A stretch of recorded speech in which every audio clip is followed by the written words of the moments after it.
The topic in which I have received today is, has the United States done more good than harm in pursuing its 21st century foreign policy objectives?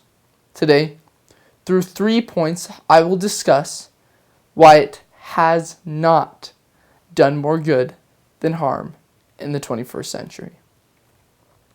Point 1. Not helping unstable countries. The first country that we will talk about in this point is the Ukraine. Although the United States has given many monetary funds to it, in a report done by Reuters on May 15th, 2015, it talks about ex-Russian soldiers giving information to Reuters through interviews about how Russia is still invading over into the Ukraine. This is a very important information for us to analyze because it shows how the United States' lack of military support to the Ukraine has caused an influx in the Russian activity on the eastern Ukraine border. For example, the Russians have continued to come over the border with tanks and military funds to try to take over the eastern part of Ukraine. Russia has already succeeded in taking over Crimea, previously part of Ukraine. And by the United States not bringing Ukraine into NATO and by not giving military support, they have, in a sense, fed Ukraine to the wolves.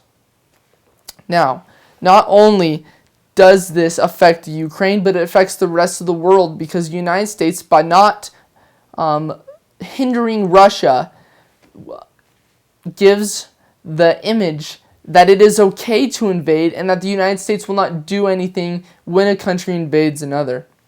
And thus, we go to our next country, which is Libya. After the fall of Gaddafi, the United States left Libya. And as a result, rival militias started fighting over the country. Because of this, it has caused much distress and conflict in the country. And thousands of people have died. Now, although the UN has stepped in now and is starting to get things sorted up, we have to look at what the United States did. They helped get rid of Gaddafi, but they didn't do much after that. And because of it, because of leaving the unstable area of Libya, they have cost the lives of many people.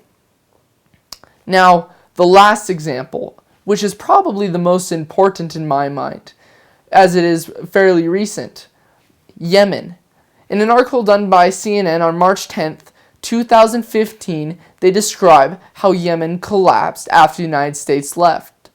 Now, a preface to this is the President of the United States, President Barack Obama, had used Yemen as an example of a successful foreign policy effort for a long time. And now Yemen has collapsed because the United States had backed out of Yemen, creating a gap for terrorists and anarchists to come in and be able to take over the country. Recently, this week in Yemen, thousands of prisoners have escaped the prisons and are now free. Example of the unstabilization that was caused by the United States pulling out of Yemen.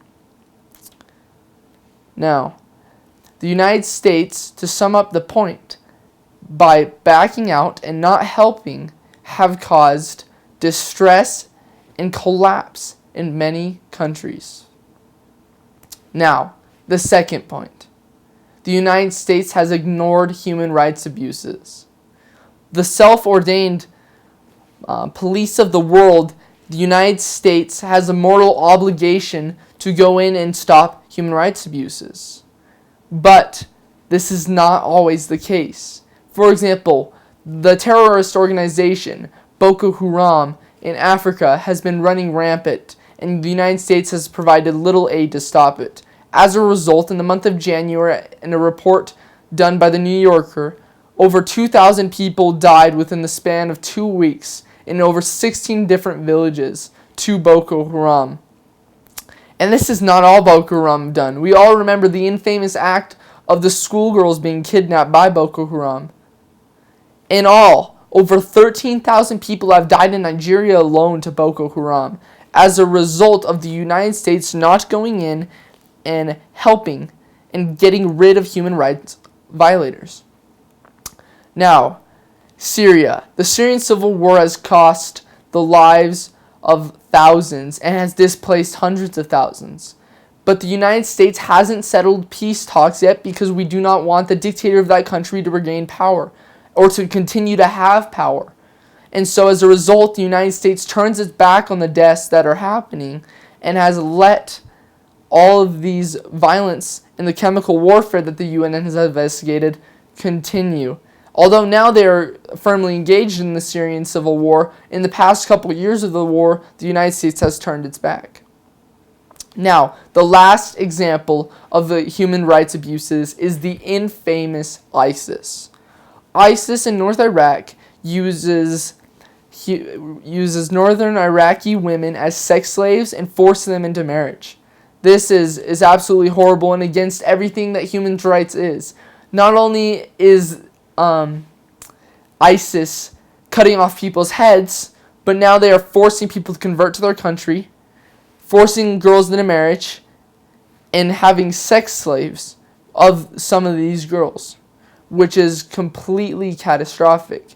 Now, this is not all they do. ISIS uses children as child soldiers and brainwashes them. By the United States not going in and eradicating this terrorist organization, we are not only creating more enemies, but we are raising the next generation of enemies that will come from the brainwashing that ISIS has done. These effects will have adverse and continuous effects on the United States' foreign policy and on our own soil throughout the ages. Now, our last point. Giving Iran nuclear capabilities. By giving Iran nuclear capabilities, we do something more devastating than giving Iran nuclear capabilities. We encourage the rest of the Middle East to be able to get those opportunities. Because of the fact when Iran gets them, it shows the Middle East that they have the opportunity to get them as well. And if we have extremist governments in the Middle East, then what is going to happen with nuclear capabilities? Nuclear outpouring and nuclear strikes. And as a result, thousands are dying. Thousands will die. It hasn't happened yet.